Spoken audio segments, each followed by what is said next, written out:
দেখুন আমি খুব টায়ার্ড, রুমটা আজই পাওয়া যাবে তো? আজ কি এই এক্ষুনি পাওয়া যাবে?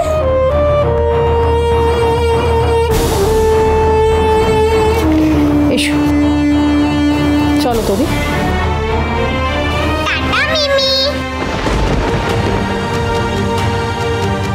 মিমি, এই দাঁড়াও, তুমি আমায় মিমি বলে ডাকলে কেন? তুমি আমায় চেনো?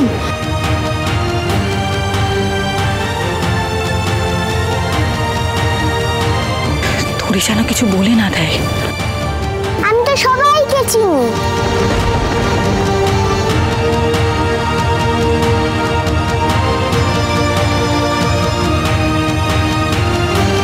বলো বলো, আমাকে মিমি বলে কেন ডাকলে তুমি? তোমাকে না আমার মামামের মতন দেখতে, তাই তো মিমি বলে ডাকলাম। ও বড্ড মিশুকে, একেবারে আমার হাজব্যান্ডের মতো হয়েছে। তোরি চলো, আমরা তো খুব টায়ার্ড, তুমি রেস্ট নেবে, চলো। আমি মানি না যে আপনি আমার দিদি নন, কোনো রুক্মিণী। আমার মন বলছে আপনি আমার মন ভুল বলছে। তোরি এসো মাম্মা। দাঁড়ান, তুমি এখানে শান্ত হয়ে বসো, হিসেব সব মিলাবো। না, খুঁজে বের করতে হবে। হ্যাঁ, খুঁজে বের করবো। সুধার সাথে আমি কথা বলা হয়েছে, খুঁজে বের করতে হবে ওকে।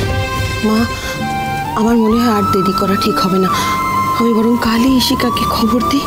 কিন্তু মা, দাদা ভাইয়ের এই অবস্থা, এর মধ্যে কি এত বড় সিদ্ধান্ত নেওয়াটা ঠিক হবে? আমি জানি না ঠিক হবে কি ভুল হবে, কিন্তু ছেলেটার এই অবস্থা আমি আর চোখে দেখতে পাচ্ছি না। মা, এভাবে চললে কিন্তু ছেলেটা মানসিকভাবে অসুস্থ হয়ে পড়বে। কিচ্ছু হবে না দাদু ভাইয়ের। মা, আপনি এখনো এই কথা বলছেন? গত 5 বছরে ছেলেটাকে একবার হাসতে দেখিনি, কারোর সঙ্গে ভালো করে কথা বলে না, চুপচাপ নিজের কর্তব্য করে চলেছে। 5 বছর আগে যাকে হারিয়েছে এখনো তাকেই খুঁজে চলেছে।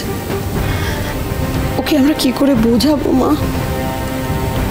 সুধার কোনোদিন ফিরে আসবে না।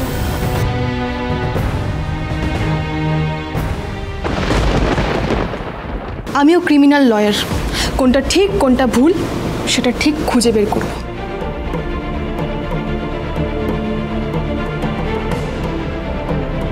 চলো তোরি।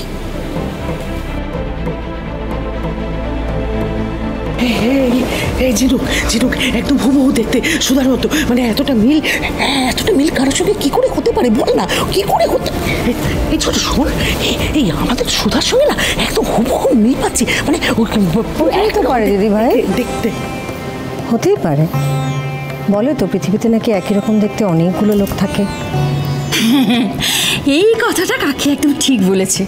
আরে এই মেয়ে সুধা হতেই পারে না, এই মেয়ে কত মডার্ন, গড়গড় গড়গড় করে ইংরেজি বলে। আর আমাদের সুধা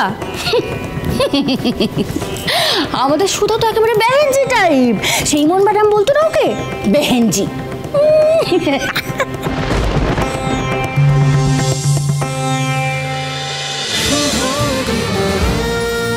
শুভ বিবাহ সোম থেকে রবি প্রতিদিন রাত 10:30টায় স্টার জলসায় ও জিও হটস্টারে।